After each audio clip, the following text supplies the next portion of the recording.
History is written by the victors, but the blood is spilled by us all. Today, I surrender the Army of Northern Virginia. I surrender my home. I surrender my cause. I am General Robert E. Lee, and this is my diary. April 1861. The nation was tearing itself apart. President Lincoln offered me the ultimate prize, command of the entire United States Army. I had served the Union for 32 years. I bled for that flag in Mexico. To crush the rebellion, I only had to say yes. I was a product of the old world, a world of aristocrats playing gods.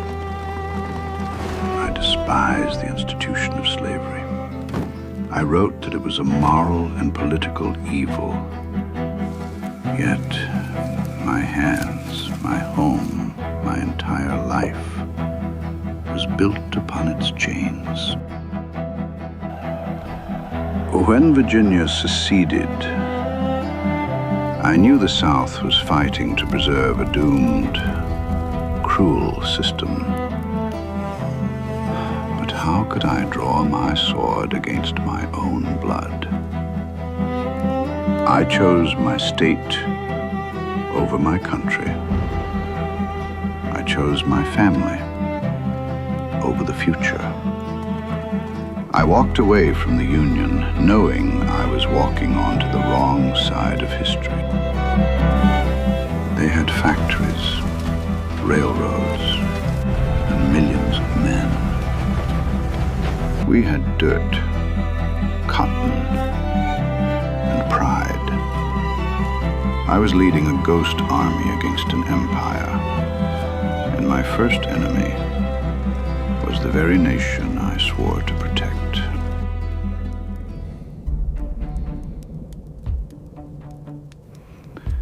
They called me the King of Spades because I ordered my men to dig trenches.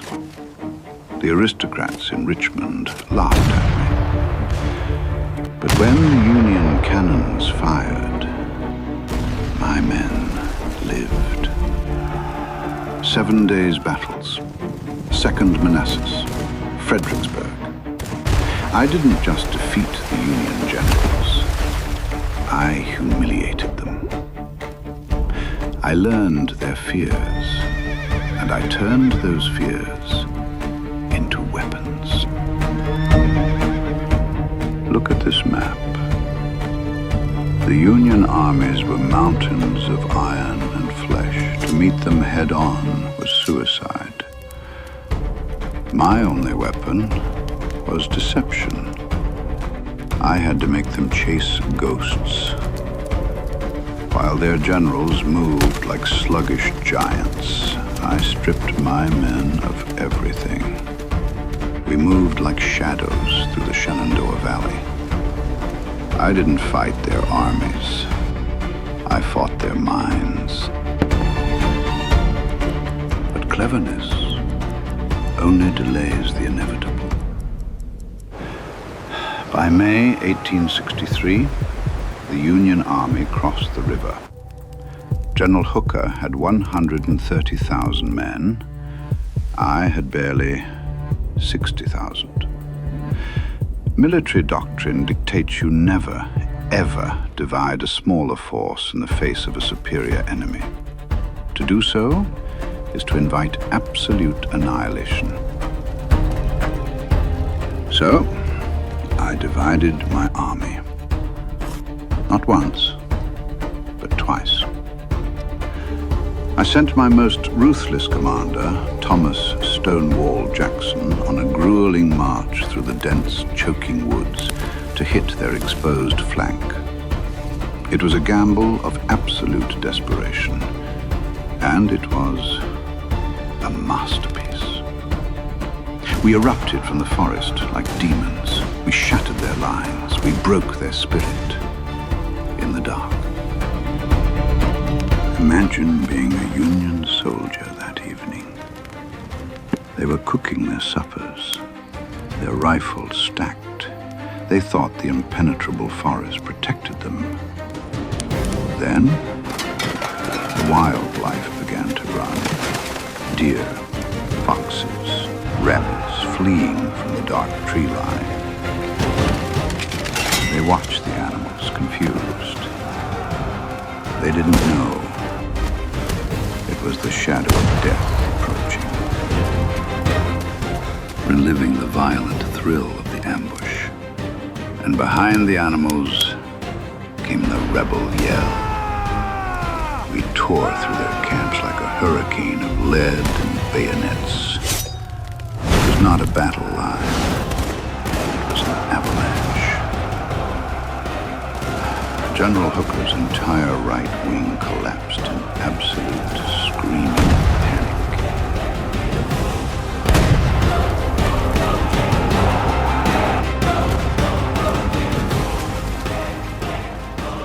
They dropped their food, they dropped their guns, and they ran.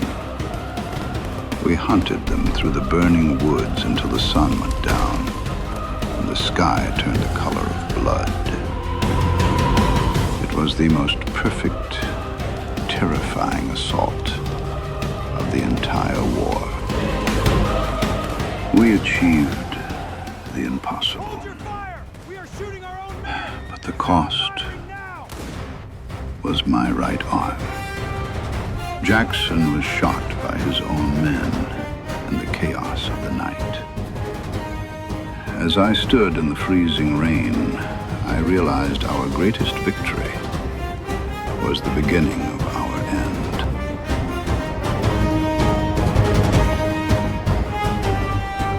I knew we couldn't win a long war. We were bleeding out. I needed one final, crushing victory on northern soil to end the war. We marched into Pennsylvania, to a small crossroads town called Gettysburg. July 3rd, 1863. The third day of hell. I ordered 15,000 men to march across a mile of open ground straight into the Union Center. Pickett's charge. I watched them march out, so proud, so brave. And I watched them get slaughtered. They melted away under the cannon fire. It wasn't a battle. It was a murder.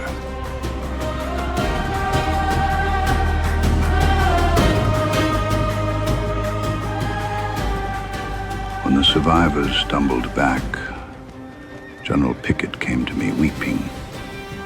I asked him to reform his division. He looked at me with hollow eyes and said, "General Lee, I have no division now." I looked at the blood on the grass. The fault was entirely mine. I thought my men were invincible, but they were just men.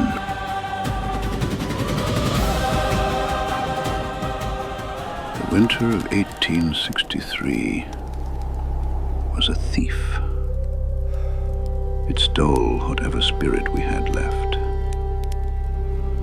We had no tents, no blankets. My men were tying rags around their bleeding feet, leaving red footprints in the snow.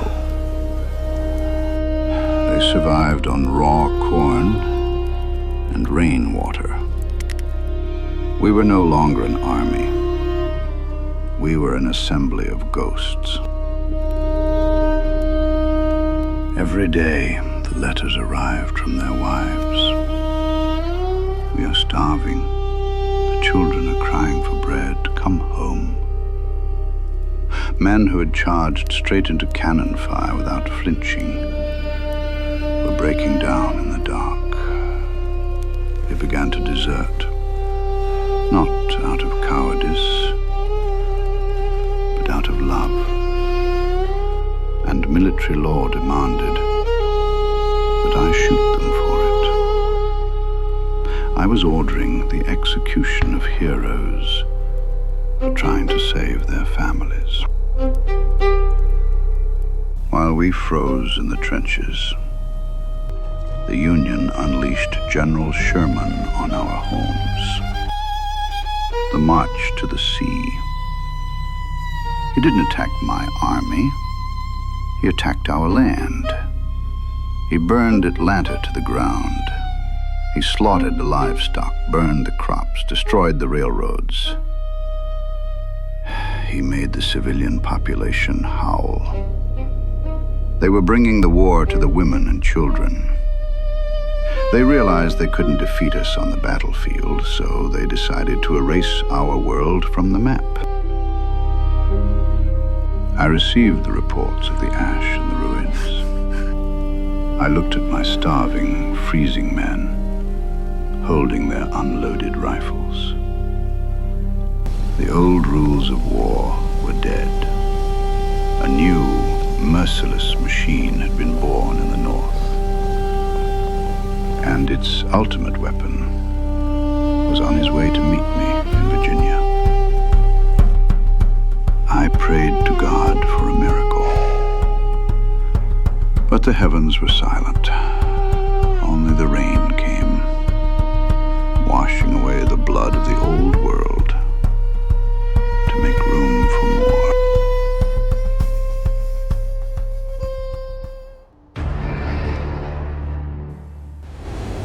After Gettysburg, the war changed. The Union found a new commander, Ulysses S. Grant. He wasn't a gentleman like the others. He was a butcher.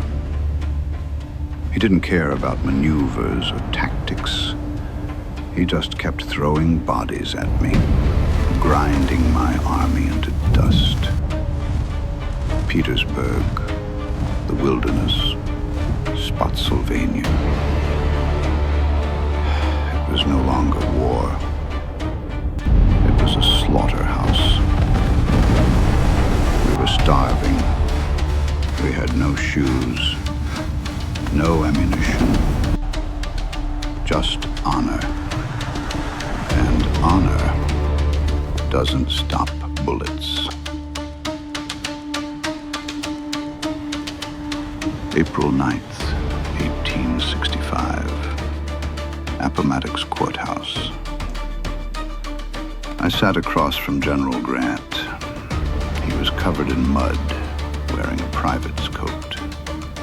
I was in my finest dress uniform. The old world surrendering to the new. I asked him for terms. He allowed my men to keep their horses for the spring plowing. It was a grace I did not expect. I lost the war. And perhaps it is for the best. The country had to be forged in fire to be whole again. My men fought like demons for a dream that was dead before it began. I bear the weight of hundreds of thousands of souls. Let history judge my sins. I have no defense, only my diary.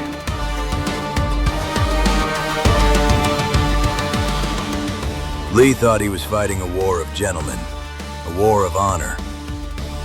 I knew the truth. We were fighting for the soul of the world, and I was willing to burn the entire country to the ground to win it.